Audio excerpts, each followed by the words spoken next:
Hello, Dr. Fauci. Hello. Buddy. Hi guys. How you doing? We're so Wonderful. good. Doing well, thank you. Good. We love you. So, Dr. Fauci, this is the fastest vaccine in human history. People want to know, did we undermine the safety of the vaccine because it was done so fast and without long-term studies? Okay, so that's a great question. It's the most commonly asked question. There was no cutting corners. Safety was not compromised. Scientific integrity was not compromised. And I think people need to understand that the speed was related completely to the breathtaking scientific advances that had been made over the previous 10 or more years, where you can get the genetic sequence of the virus, which then take that sequence and insert the appropriate gene into these very new and unbelievably efficient vaccine platforms. And that didn't sacrifice any safety at all. That was purely a technological advance. Then the Moderna trial was 30,000 people. The Pfizer trial was 44,000 people. And it happened to be taking place in the middle of a ferocious outbreak. So when you're trying to prove a vaccine works and there are just a few infections here and there in society, it could take 7 years to get a vaccine. There were so many infections that we went from sequence to getting the vaccine in people's arms in less than a year. That is historic, but it's historic from a scientific standpoint. There was absolutely no cutting of corners at all. So you're saying that there's no chance that there's some weird side effects that are going to pop up 3 years down the road? The chance of that happening is spectacularly low.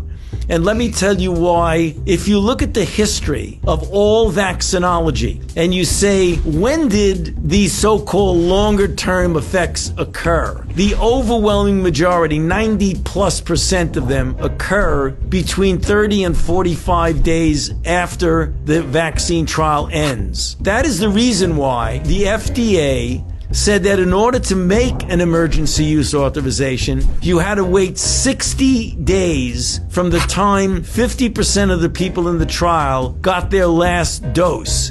So if you wait 60 days, you're already beyond when essentially all of the long-term effects occur. I've never seen one where I get vaccinated in 1982 and I get a toxic effect in 1986. I mean, I've never seen that happen with any vaccine. Wow, that's amazing. Okay, I'm going to ask you a question here. Can I still infect someone else after I get the vaccine? And do I have to keep wearing a mask after I get it? The answer is yes, and I'll explain why.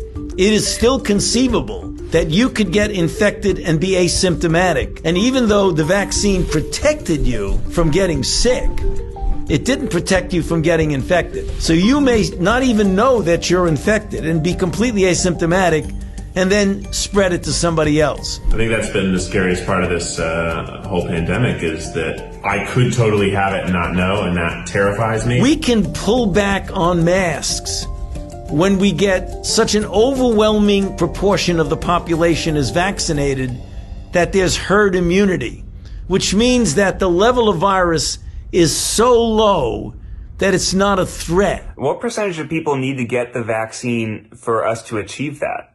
You know, we don't know the exact number, but we can make a back of the envelope calculations that it's somewhere between 70 and 85% of the population needs to be vaccinated to get herd immunity.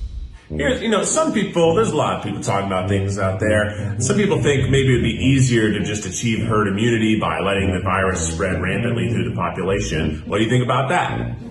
Okay, well, that's maybe the worst idea. Okay. I don't want to compare it to anything. I don't want to insult anybody. It's not my question. It's just a question that I read and I'm relaying to you because you're the expert. Do you read it on Facebook, Keith? I did read it on Facebook. The general level of herd immunity right now in the country, the last time the CDC looked at it was like 10%, 12%. Some cities like New York, it was 22% because New York got hit so badly in the beginning. So let's say that the level in the country today, let's say it's 20%. So with 20% of the people infected, we've already had 352,000 deaths. To get to 80, you'd have to have 4 times as many people. So are you willing to accept 1.2 million deaths in order to get to herd immunity? I don't think so. So the road to herd immunity is a vaccine, not just letting people get infected.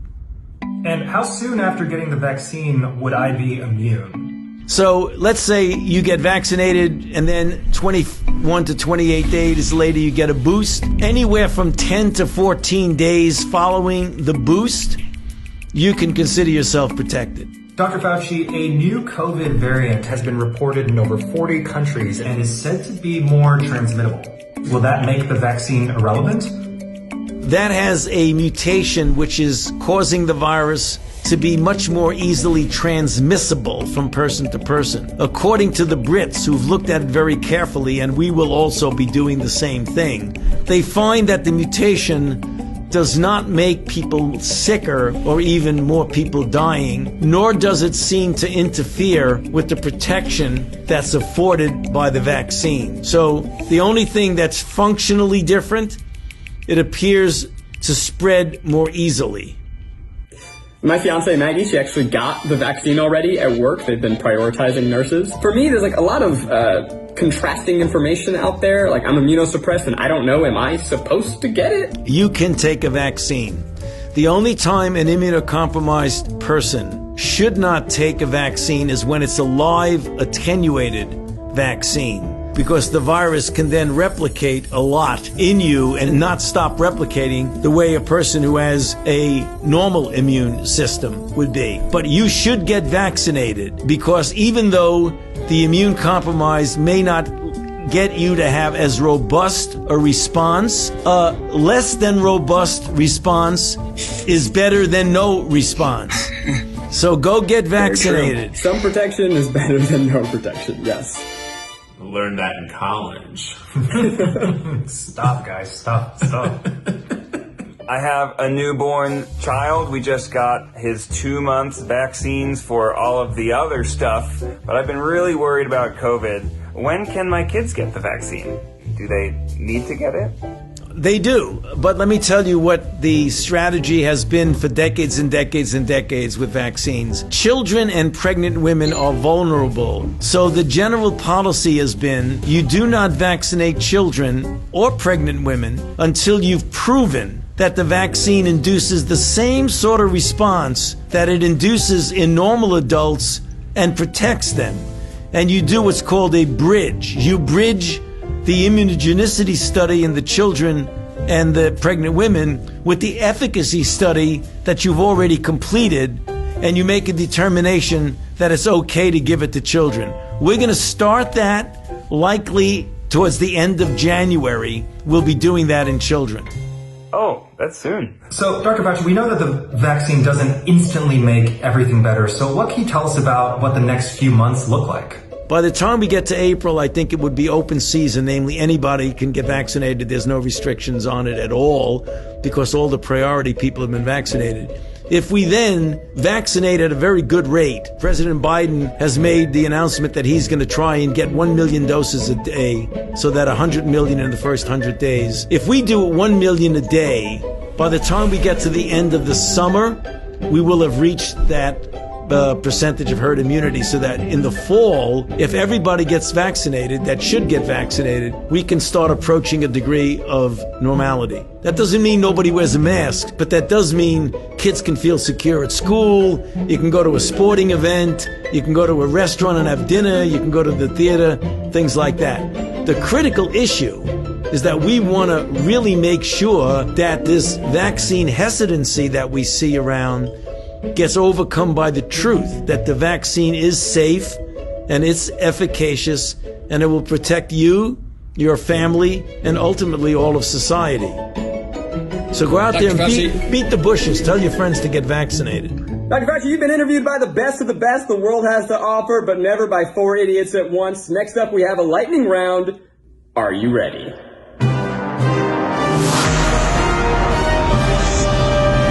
Lightning round.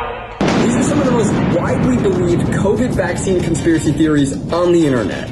Okay, Dr. Fauci. Are you lying when you said you got the vaccine? No? Right here. Does the COVID vaccine cause COVID? Absolutely impossible. Are the vaccine ingredients more toxic than COVID-19 itself? Absolutely not. Will the vaccine change my DNA? Absolutely impossible. Well, do the vaccines deliver a microchip with barcode into my arm to keep a track of me wherever I go?